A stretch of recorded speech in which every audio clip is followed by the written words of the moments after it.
Hello mga ka-teachers! Happy Saturday po sa inyo. And here I'm answering some of your question regarding doon sa hiring process. So this is the applicant's journey po. Una, you should pass the interview po. Yes. After mong mag-sign up sa link, agad-agad magpa-follow yung technical check for checking your specs sa laptop man or computer. So, if you pass this tech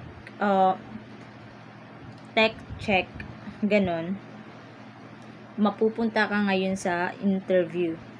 AI pa or maybe by group, kasi sa lahat ng mga na-refer ko dito sa 5-1 Talk, sabi nila na try daw nilang by group. So, sa by group naman na interview, pinabasa lang din daw sila sa passage. Same as the AI interview na pronunciation check. Passage din kasi yun. And you can read po doon.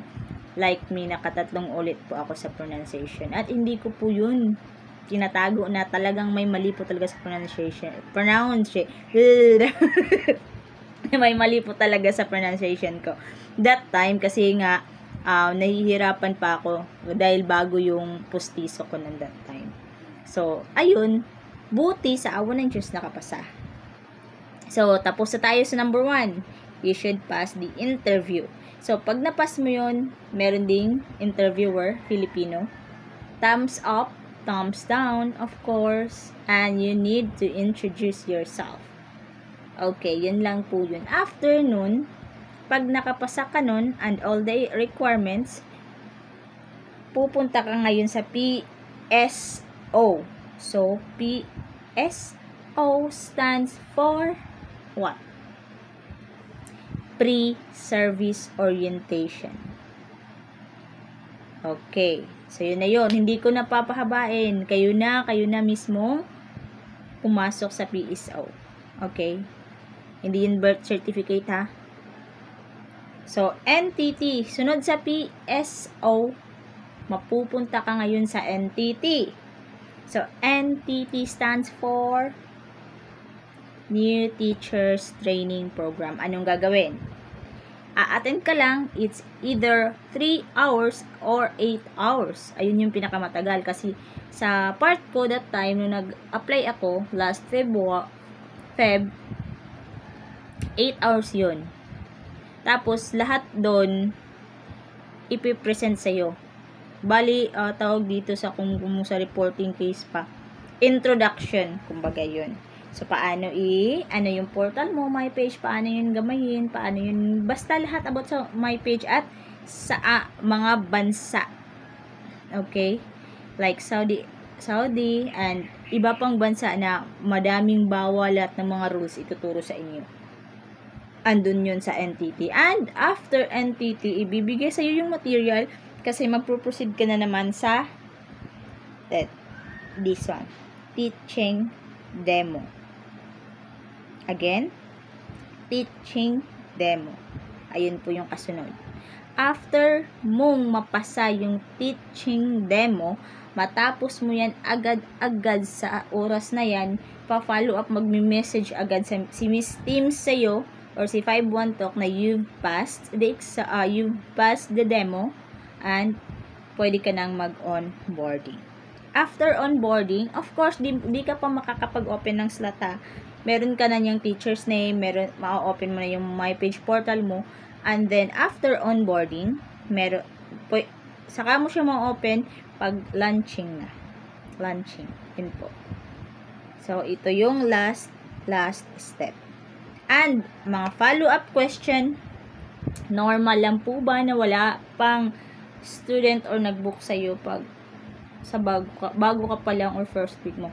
Yes, napaka-normal nga po pala yun. Normal po yun. So, ito po ay tips ko na din po sa inyo kasi experience ko nung nakapasa ako kay 5-1 Talk. So, 3 to 5 days 3 to 4 days wala akong estudyante. So, ang ginawa ko, nag-attend ako ng mga webinars like how to earn student and pronunciation po, yung inatinan ko talaga. Madaming pronunciation at nag-practice po talaga ako through YouTube po talaga ng tongue twister, kahit anong ginawa ko. So, with the span of 3 to 4 days, sa awa ng Diyos, nagkaroon agad ako ng very unang estudyante ko. Yes. And guess what? Ang tigas pa ng ulo. Hindi nakikinig. Imagine, wala akong alam na yung first video ko naka-record and then, ibibigay yun sa'yo. Yes, ibibigay sa'yo yun ni 512. So, pagkatingin ko, natawa ako, na-realize ko, wow, talagang pagbagong teacher ka, ito yung ganap. So, ni-observe ko yung video na yon.